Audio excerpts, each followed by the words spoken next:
दोस्तों अप्रैल में जून जैसे गर्मियों का मौसम में क्या आप धनिया का पत्ता ग्रो करके इनकम कर सकते हैं? क्योंकि इस टाइम में टेम्परेचर ज़्यादा रहता है और ये डिपेंड करता है कि आप कौन से इलाके में।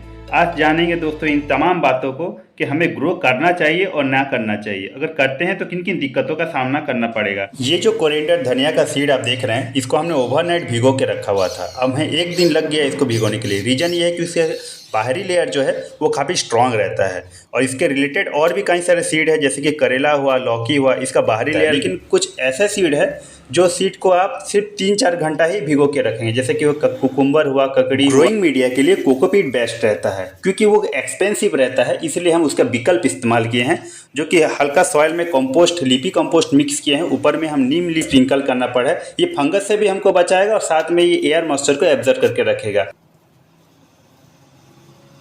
15 से 30 डिग्री सेल्सियस धनिया के प्लांट इजीली ग्रो हो पाता है, लेकिन उससे भी बेस्ट बोलोगे तो 20 से 25 डिग्री सेल्सियस। इसलिए मैंने शुरू से कहा था कि आप जिस एरिया में रहता है वो डिपेंड करता है कि आपका पौधा ग्रो कर पाएगा कि नहीं। क्योंकि मैं जिस एरिया में रहता हूँ वो इंडस्ट्रीज और माइंस एरिया है, तो यहाँ पे और नॉर्मली टेम्परेचर तो हाईएस्ट रहता ही है, 40 से 45 डिग्री सेल्सियस।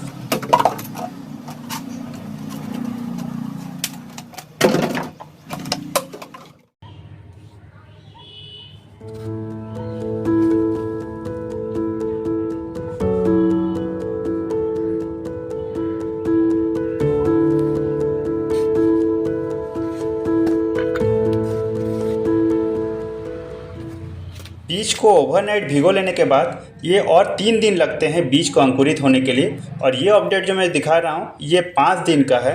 इससे पता चल रहा है कि लिपी कंपोस्ट से भी सॉइल को फ्लॉपी बनाया है, तो इजीली सीड अंकुरित हो पाया है। प्लांट को टेम्परेचर से बचाने के लिए हमने इसके ऊपर खसखस को स्प्रिंकल किया है, जो कूलर में लगाया जाता है।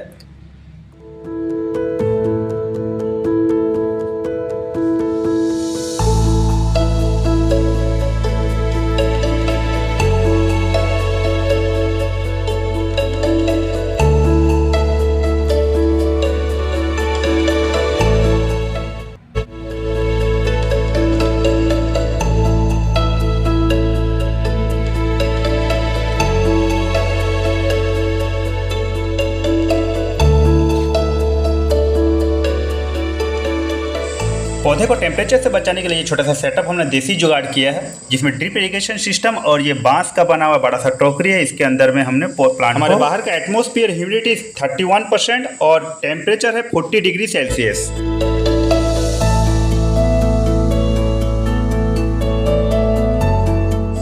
अब आप देख रहे हैं धीरे धीरे इसका टेम्परेचर डाउन होते जा रहा है और हमको याद रखिएगा 30 डिग्री के अंडर लाना पड़ेगा, तब जाके हमारा कोरिएंडर प्लांट बच पाएगा और ग्रोथ हो पाएगा।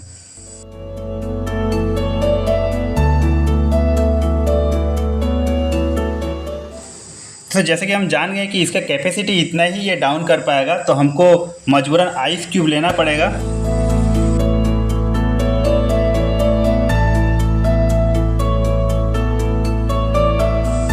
इस पौधे को बाहर से तो देखने में ठीक ठाक ही लग रहा है, लेकिन इसका अंदर का जो रूट्स है वो थोड़ी बहुत गल चुकी है, क्योंकि ये 30 डिग्री सेल्सियस रूट्स के लिए सही नहीं है। क्योंकि इससे भी और कम डिग्री सेल्सियस हमको चाहिए, 25 डिग्री सेल्सियस से कम चाहिए, ताकि रूट्स अच्छे से ग्रोथ कर पाए। तो हम इसके अंदर में ही आइस क्यूब को डालेंगे।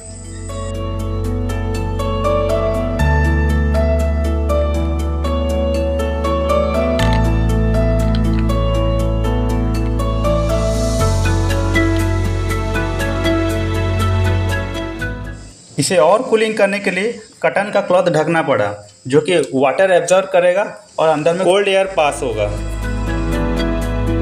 दोस्तों ये बात बिल्कुल सही है कि आप कोरिएंडर का प्लांट ग्रो करके लाखों कमा सकते हैं। इसके लिए आपको उस टाइप का कूलिंग सिस्टम बनाना पड़ेगा, जो कि एक्सपेंसिव तो है लेकिन आपको बेनिफिट देगा, क्योंकि इस कारण की वजह से गर्मी का मौसम में कॉस्ट ज़्यादा रहता है। दोस्तों मैंने ये 2 बुकेट में 40 रुपये का इनकम कर लिया और आप उस हिसाब से समझ सकते हो कि आप कितना का कर सकते हैं। क्योंकि ये गर्मी का मौसम में 5 से 6 गुना ज़्यादा रेट रहता है। मीन्स जो 50 रुपये का धनिया का पत्ता वो 250 से 300 रुपये में बिकते हैं।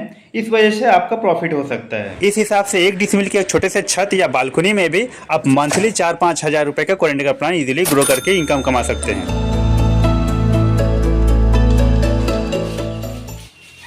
दोस्तों मैं ऑर्गेनिक के रिलेटेड काफ़ी सारे वीडियो अपलोड करते रहता हूं।